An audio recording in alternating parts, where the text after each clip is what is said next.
비상대책위원회의 개회를 선언합니다. 먼저 문희상 비상대책위원장의 시작 발언이 있겠습니다. 정기국회 회기가 얼마 남지 않았는데 여야 협상이 계속 겉돌고 시간만 가고 있어 안타깝습니다. 이는 새누리당이 신성 불가침으로 여기고 있는 3대 성역 때문이라고 생각합니다.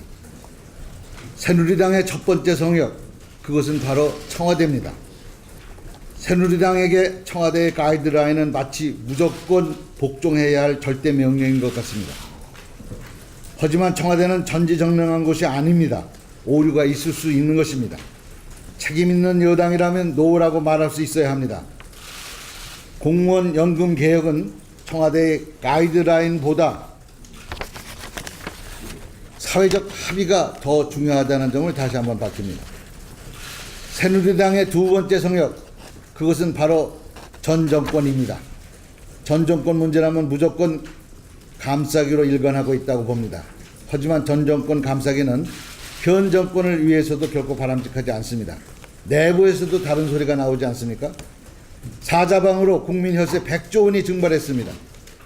지금 국민의 분노가 하늘을 찌르고 있다고 우리는 봅니다.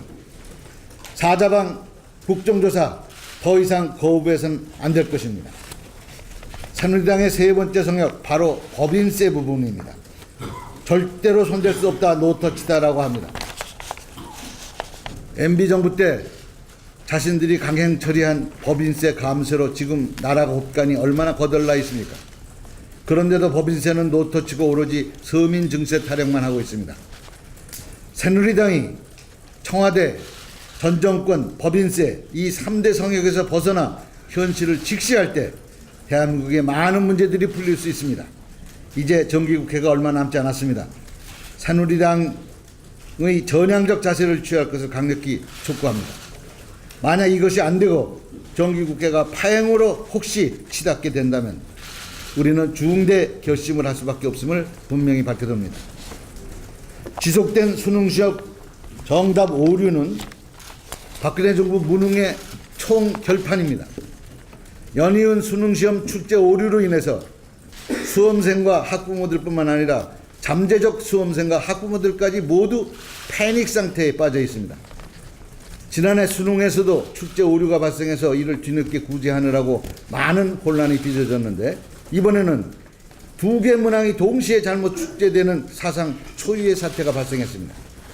무능한 교육당국 때문에 피해를 보는 건 결국 열심히 수능을 준비해온 65만 수험생들 뿐입니다. 20년 묵은 수능 체제에 대한 단편적 손질보다는 교육제도 전반을 재검토해야 할 시기라고 생각합니다. 들쭉날쭉한 난이도, 변별력 상실, 출제 오류까지 수능 체제 자체에 대한 불신이 증폭되고 있습니다. 한두 문제 차이로 아이들의 인생이 뒤바뀌고 해마다 수능 점수에 비관해서 아이들이 자살하는 지금의 수능 체제가 결코 정상은 아닌 것입니다. 새정치민주연합은 오늘 바로 비대위원회에서 안민석 의원을 위원장으로 하는 수능대책특별위원회를 구성해서 수능 체제를 포함한 교육제도 전반을 재검토하여 개편 방안을 적극 모색해 나가겠습니다. 지방정부 차원의 여야 협력과 상생 정치가 시작됐습니다. 박원순 서울시장과 나경원 새누리당 서울시당 위원장이 만나고 경기도 의회는 사회통합부지사로 우리 당의 이기우 전 의원을 선출했습니다. 이기우 전 의원의 부지사 선출이 확정되면 한국 정치사상 최초로 여야가 함께 도정을 운영하는 연정체제가 출범하게 됩니다. 우리 정치는 그동안 전부 아니면 전무식의 진영 간 대립으로 점철되어 왔습니다. 그런 가운데 여야의 젊은 정치 지도자들이 잇따라 상생의 정치 모델 실험에 나선 것을 높이 평가합니다. 박근혜 대통령도 대선 때 국민 통합 대통령이 되겠다고 말씀하신 바 있습니다. 하지만 지난 2년 동안 국민은 둘로 갈라졌고 사회적 갈등은 증폭됐습니다. 지금이라도 초심으로 돌아가야 합니다. 국민 통합은 새로운 대한민국으로 나아가기 위한 대전제이기 때문입니다. 정부가 기업들의 정규직 해고 요건 완화를 검토하고 있다고 합니다. 정부가 비정규직 보호 대책을 내놔라고 하니까 정규직 해고 대책을 내놨습니다. 한마디로 청개구리 거꾸로 정부입니다. 해고는 살인이다 라는 절규에도 기업들은 이미 쉽게 해고하고 있습니다. 해고 천국이라고 해도 과언이 아닙니다. 이게 바로 초이노믹스의 현장이 아니고 무엇입니까? 비정규직 600만 시대입니다. 비정규직의 양산은 양극화의 중요 원인입니다.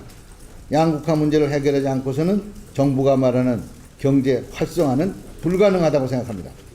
가계소득 보장 경제 기조로 대전환을 촉구했음에도 박근혜 정부는 여전히 대기업과 재벌의 이익만 지키려고 합니다. 기업들의 해고 요건 완화, 전면 백지화해야 한다고 생각합니다. 해고는 살인입니다. 이상입니다. 예, 다음은 우영근 원내대표 대표단이 있겠습니다. 네, 먼저 누리과정 예산과 관련해서 한 말씀 드리겠습니다. 거듭된 새누리당의 누리과정 합의 번복과 무책임의 인내심의 한계를 느낍니다. 지난주 여야정 합의를 실세라는 새누리당의 원내 수석 부대표가 뒤엎은 데 이어서 어제는 여야 원내대표 간의 합의를 교문이 여당 의원들이 지도부에 지침이 없었다면서 모처럼 만에 정상화된 예산 심의가 파행된 일이 있었습니다. 자중질환도 한두 번이지 도대체 새누리당의 투명하지 않고 애매모호한 누리과정 예산 합의 과정을 지켜보면서 이런 상황이라면 여야 합의가 무슨 소용이 있겠는가라는 생각을 하지 않을 수가 없습니다. 여당은 누리과정에 필요한 예산을 구체적 액수를 특정하지 않은 채로 상임위를 통과시킨 뒤에 예결 위해서 예산을 확보하자고 합니다. 그러면서 그 이유를 교육부총리와 상임위 간사 간의 합의는 경제부총리가 오케이 해야 유효하기 때문이라고 합니다. 이런 해괴한 논리가 어디가 있습니까? 여태껏 모든 상임위가 예산심의 과정에서 미리 경제부총리의 승인을 받고 나서 그 금액을 확정한 적이 있습니까? 상임위 예산심의는 자체 판단으로 증감을 한 후에 예결위원회에서 다시 기재부 등의 의견을 들어서 다시 증감하는 것 아닙니까? 그런데 유독 누리과정만은 상임위원회 재량을 인정하지 않겠다는 것이 말이 되는 얘기입니까? 이것은 상임위 중심주의에 역행할 뿐 아니라 국회 권위를 송두리째 짓밟는 행위라고 하지 않을 수 없습니다. 정도를 가는 정치, 신뢰를 가는 정치를 해야 할 것입니다. 누리과정 예산이 누구를 위한 예산입니까? 마치 야당을 위한 예산인 것처럼, 야당의 시혜를 베푸는 것처럼 잘못돼도 한참 잘못된 판단을 하고 있는 것은 아닌지, 이것은 대통령의 공약사항이고 대한민국의 국민을 위한 예산입니다. 여당이 먼저 앞장서서 예산을 확보해야 할 예산이 이미 분명합니다. 오늘 우리 새정치민주연합에서는 긴급 상임위원장 간사단 원내 대표단 회의를 열어서 요 며칠 사이에 벌어진 누리과정과 관련된 여당의 새누리당의 애매모호한 해교한 논리에 대해서 긴급한 대책을 마련할 예정입니다. 9시 반부터 긴급 대책회의를 하겠다는 것을 미리 말씀드립니다. 오늘 또 정의화 의장께서 예산부수 법안을 지정한다고 합니다. 거듭 말씀드리지만 여야 간의 합의가 이루어지지 않은 상황에서 일방적인 지정이 있어서는 안 될 겁니다. 법과 원칙에 입각한 부수 법안을 지정해야 할 것입니다. 더욱이 정부 여당이 편법 서민 증세의 수단으로 악용하고 있는 담배값은 그 근거가 지방세법인 까닭에 더더욱 예산 부수 법안이 될 수 없습니다. 국세가 아닌 지방세가 예산 부수 법안에 포함된다면 국회가 국회의 권한이 아닌 지방자치단체의 예산을 심의하게 되는 법리적 모순이 발생합니다. 이는 야당의 주장이 아닌 국내 유수의 법무법인을 비롯한 법조 전문가들의 일관된 지적이라는 점을 국회의장께서는 유념해야 할 것입니다. 국회의장이 현명하고 신중한 판단을 촉구합니다. 끝으로 다시 한번 우리 당이 제안한 재벌 대기업 감세 처리에 대해서 짧게 말씀드리겠습니다. 우선 우리나라 중산층과 서민들이 부채 늪에서 신음하고 있습니다. 또 통계청 금융감독원 한국은행이 공동으로 실시한 조사에 따르면 지난해 1인당 소득 증가율은 4.4%인데 반해서 세금 부담률은 7.1%로 늘었다고 합니다. 그런데도 정부와 새누리당 오직 서민 증세만 골몰하고 있습니다. 담배세, 주민세, 자동차세, 중고자동차 공제율, 조합법인 세율 인상과 세금 우대, 종합저축 폐지 등이 바로 그것입니다. 새누리당이 집권 7년 연속 재정적자와 3년 연속 세수 결손에 대한 책임을 애꿎은 서민과 중산층, 봉급 생활자에게 떠넘기는 것을 그냥 지켜볼 수만은 없습니다. 정부 여당의 서민 증세 6조 원이냐, 우리 당의 재벌 대기업 감세 철회 9조 6천억이냐, 선택은 분명해졌습니다. 재벌 대기업에 대한 감세 철회가 정답입니다. 이상입니다. 다음은 정세균 위원의 발언이 있겠습니다. 박근혜 대통령의 만기 7남이 도를 넘고 있습니다. 우리나라는 엄격한 삼권 분립국가 아닙니까? 국회 할 일과 정부 할 일이 따로 있다는 얘기죠. 그런데 대통령이 틈만 나면 여야가 합의해야 할 사안들에 대해서 가이드라인을 제시해서 국회를 압박하고 있습니다. 개헌 문제가 그랬고 세월호 특별법도 공무원 연금 문제도 그렇습니다. 어제 국무회의에서 방위사업 비리 문제에 대해서 꼬리 자르기용 가이드라인을 제시했습니다. 방위사업 비리 문제는 잘못을 저지른 정부가 국회에 의해서 감사를 받고 조사를 받아야 할 사항입니다. 국정조사로 해결해야 할 문제를 마치 정부 스스로 알아서 할 수 있는 일인장 말하는데 반칙을 저지른 선수가 심판까지 보겠다는 얘기지요. 박근혜 대통령의 가이드라인 정치는 왜 우리나라 대통령제가 제왕적인가에 대해서 그럴 만한 설명을 해주고 있습니다. 대통령 가이드라인 남발로 우리 정치가 권위주의 시대로 돌아가는 것 같아서 안타깝습니다. 대통령은 정부가 해야 할 일이나 잘 챙기시고 국회의 고유 권한을 침해하는 운동을 삼가주시기 바랍니다. 적폐, 암덩어리, 단두대, 혁명, 최근 대통령의 발언을 듣고 있나라면 마치 5.16 쿠데타 직후의 한국 사회를 연상케 합니다. 박근혜 대통령은 100% 대한민국을 만들겠다고 약속했지만 대통령의 말 속에는 통합이 아닌 분열, 소통이 아닌 독선의 어두운 그림자가 짙게 깔려 있습니다. 100% 대한민국을 만들기 위해서 가장 먼저 없어져야 할 것은 대통령 스스로의 독선과 불통입니다. 급할수록 돌아가고 설익은 가면 따지 말라고 했습니다. 국정은 조급하게 몰아붙이는 것이 능사가 아닙니다.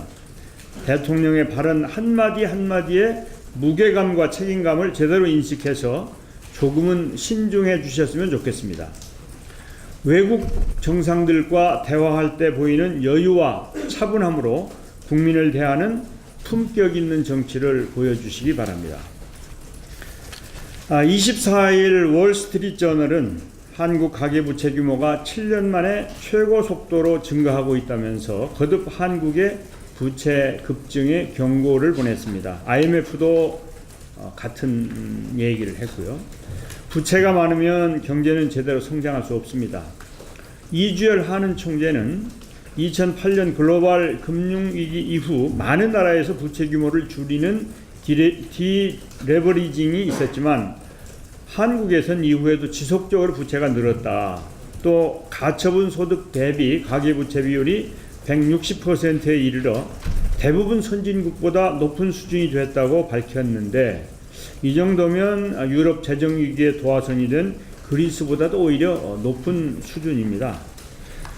한은 총재도 한심하게 이를 데가 없습니다. 현상을 제대로 알고 있으면서 그저 정부가 시키는 대로 하고 있습니다. 부채를 줄이기 위한 해법을 내놓아야 합니다. 정부는 가계부채가 어떻게 되든 확장적 경제 운용만 하면 경제가 살아날 거라고 확신하고 있는 것인지 묻지 않을 수가 없습니다. 정부는 경제 정책 기조를 위기관리 체제로 전환해서 가계부채를 중점 관리할 것을 촉구합니다. 이제 12월 4일 자치단체 선거에 대한 기소 여부를 결정하는 데드라인이 가까워오고 있는데 우리 국회의원들에 대해서 32대 5로 아주 편파적으로 야당의 수사가 집중되고 있는데 검찰은 지방선거 결과에 대해서도 야당 유죄, 여당 무죄라고 하는 과거에 좋지 못했던 관행을 재현시키는 모습이 드러나고 있습니다. 오늘 대전시장을 또 불러서 조사를 한다고 하고 의정부 시장이니 김해 시장이니 억울하다고 호소하고 있는 단체장이나 의원들이 많이 있습니다. 반면에 여당의 광역단체장이나 기초자치단체장은 우리가 보기에는 명백한 문제가 있음에도 불구하고 유야무야하는 감이 있습니다. 과거에 검찰이 이렇게 여당 무죄, 야당 유죄의 모습을 보인 끝에 결국은 야당에서 재정 신청을 통해서 법원이 일부 구제했던 그런 경험이 있습니다. 이번에도 다시 그런 일이 재현되지 않도록 다시 말해서 야당이 재정 신청을 통해서 억울함을 풀고 그래서 검찰이 망신당하는 일이 없도록 검찰은 엄정 중립 그리고 균형 있는 그런 수사를 해야 될 것이라고 하는 점을 강력하게 촉구합니다. 이상입니다. 예, 다음은 박지원 위원의 발언이 있겠습니다. 어제 우리 당 문재인 비대위원께서 외신 기자클럽에서 말씀하신 산케이 신문의 보도는 사실이 아니지만 정부가 기소한 것은 잘못이다. 한일 관계는 일본의 잘못을 지적하면서도 한일 정상회담은 필요하다. 또한 통진당의 해산 헌재 재판에 대해서는 신중함을 요구한 것은 잘 지적한 것이라고 높이 평가합니다. 특히 정당 해산 명령은 세계적으로 나치가 유일합니다. 소련 붕괴 후 옐친 전 대통령이 공산당 해체에 대한 헌법 소원에 대해서 러시아 헌법재판소는 정당의 해산은 헌법재판소의 소관이 아니라고 한 국제 관례도 있기에 헌법재판소의 신중한 결정을 우리는 지켜보겠습니다. 대한민국이 대란공화국이 되었습니다. 대입 수능 출제 오류로 교육 현장에서 극심한 혼란이 야기되고 있습니다. 대통령의 수능 출제 방식 재검토 지시로 내년부터는 수능이 또 어떻게 바뀔까? 학부모는 불안합니다. 내년부터 시행되는 최저임금 100% 보장을 앞두고 연말에 아파트 경비 노동자들에 대한 대량 해고 사태가 우려되고 있습니다. 전셋값이 천정부지로 뛰고 있습니다. 서울에서 전세 재계약을 하려면 2년 전보다 최소한 5,500만 원, 수도권에서도 평균 4천만 원이 더 있어야 한다고 합니다. 3호세 누리과정 예산 미편성으로 어린이집에 아이를 맡길 수 없는 부모들의 속은 타들어가고 있습니다. 교육대란, 해고대란, 전세대란, 보육대란, 걸핏하면 대란이 벌어지니 가난하고 힘없는 서민의 삶은 갈수록 고단하기만 합니다. 박근혜 정부가 출범한 지 2년이 지나고 있습니다. 본래 정권 3년 차는 집권 초기에 추진했던 정책들을 점검하고 남은 임기를 잘 마무리 지을 준비를 하는 시기입니다. 박근혜 정권의 성공을 바라는 마음에서 임기의 반환점을 돌기 전에 국가 운영 시스템 전반을 돌아볼 것을 강력히 권고합니다. 지금 정권 내부에서도 이대로는 안 된다는 소리가 들려오고 있습니다. 청와대가 부처의 인사까지 일일이 개입하는 등 유신 때보다 더하다는 얘기도 들립니다. 따라서 국가 운영 시스템의 전반적인 개선은 인적 쇄신과 함께 이루어져야 합니다. 세술은 세부대에 담아야 합니다. 박근혜 대통령은 어제 국무회의에서 청탁은 멀고 낯선 사람이 아니라 가까운 관계에서 일어난다면서 방산 비리 등 공직사회의 부정부패를 근절하기 위한 공직자의 자기관리를 강조했습니다. 지당한 말씀으로 환영합니다. 그런데 다른 한편에서는 대통령의 말씀을 허언으로 만드는 이상한 일이 벌어지고 있습니다. 지난 24일 국민권익위원회와 새누리당의 당정협의에서 김영란법을 대폭 후퇴시킨 수정안에 합의한 것은 대국민 약속 파기입니다. 대통령 따로 정부 여당 따로 가는 정책 분산도 문제이지만 그런 식으로 누더기 김영란법을 통과시켜서 과연 공직사회의 부정부패가 근절될지 의문입니다. 김영란 전 번역위원장의 법안을 발의한 지도 벌써 2년이 넘었습니다. 대통령께서 공직사회의 부정부패 근절을 할 의지가 있다면 김영란법의 원안 통과에서 그 진정성을 증명해야 한다고 촉구합니다. 이상입니다. 예, 다음은 문재인위원회 발언이 있겠습니다. 정부가 기업의 부담을 줄이기 위해 정규직 해고 요건 완화를 검토한다고 합니다. 안 될 말입니다. 현행 근로기준법은 긴박한 병영상의 필요를 정리해고의 요건으로 규정하고 있지만 법원은 갈수록 그 사유를 폭넓게 인정하고 있는 실정입니다. 얼마 전 상용자동차의 정리해고를 인정한 것이 대표적인 사례입니다. 정리해고 요건을 완화하는 법 개정까지 된다면 정리해고가 더욱 남용되어 고용 불안을 더 심화시킬 것이 불을 뽀듯 뻔합니다. 우리나라의 고용 유연성은 세계적으로 매우 높은 편입니다. 고용 유연성이 낮다는 경영계의 주장은 선입견에 지나지 않습니다. 물론 우리보다 해고가 더 자유로운 나라들이 없지 않으나 그런 나라들은 해고 후의 재취업이 상대적으로 수월하거나 사회보장이 잘 되어 있는 나라들입니다. 해고를 어느 정도 허용할 것인가는 재취업의 가능성이나 사회보장 수준과 함께 종합적으로 판단하지 않으면 안 됩니다. 정규직에서 밀려날 경우 다시 정규직으로 재취업하는 것이 매우 어렵고 또 사회보장도 빈약한 우리의 현실 속에서 정리해고를 더 쉽게 하는 것은 노동자를 사회적 죽음으로 내모는 것입니다. 박근혜 대통령의 공약과도 배치됩니다. 우리나라의 현재 경제 상황도 고용을 더 보호할 때이지 해고를 쉽게 할 때가 아닙니다. 해고 요건 완화 검토는 매우 잘못된 방향이므로 즉각 철회할 것을 강력하게 요구합니다. 이명박 전 대통령과 새누리당의 신익의 의원들이 4대강 사업에 대한 국정조사를 반대하고 나섰고 새누리당 원내 지도부도 같은 뜻을 가지고 있다는 언론 보도를 봤습니다. 걱정됩니다.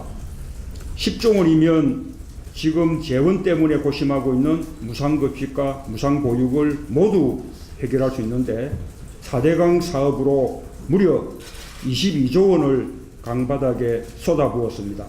앞으로도 천문학적인 후속 비용이 들어갑니다.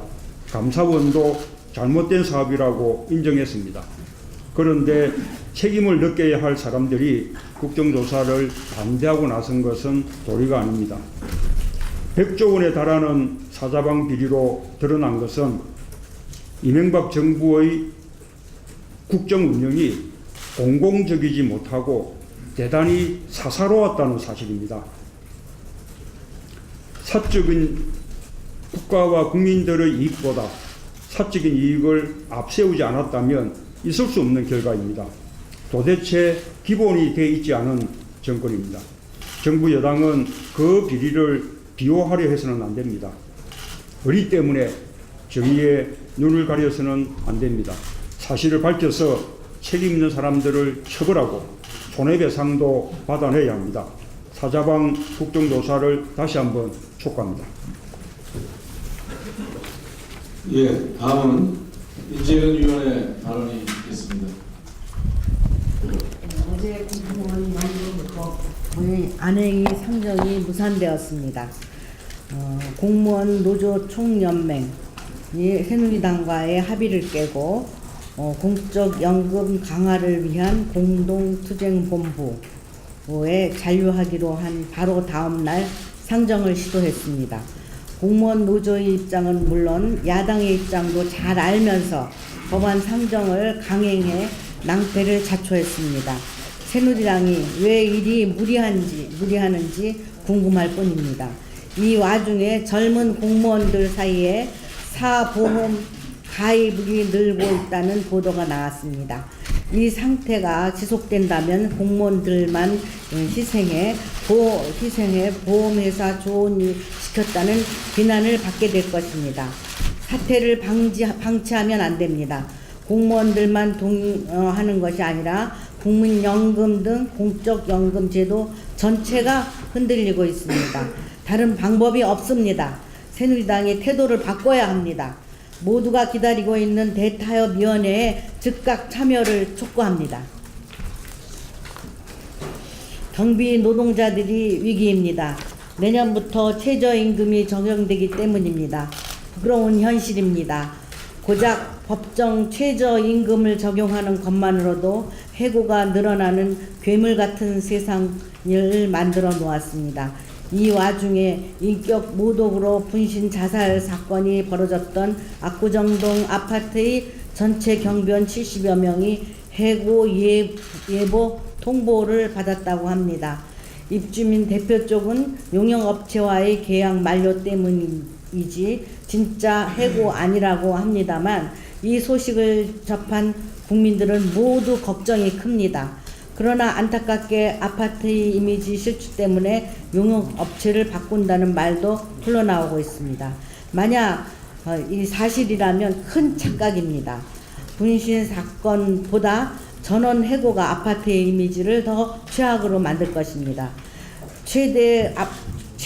국내 최고의 아파트 단지에서 최저임금의 경비 아저씨들을 함부로 대우하고 해고한다면 대한민국 어디에서 희망을 찾아야 할지 난감할 것 같습니다.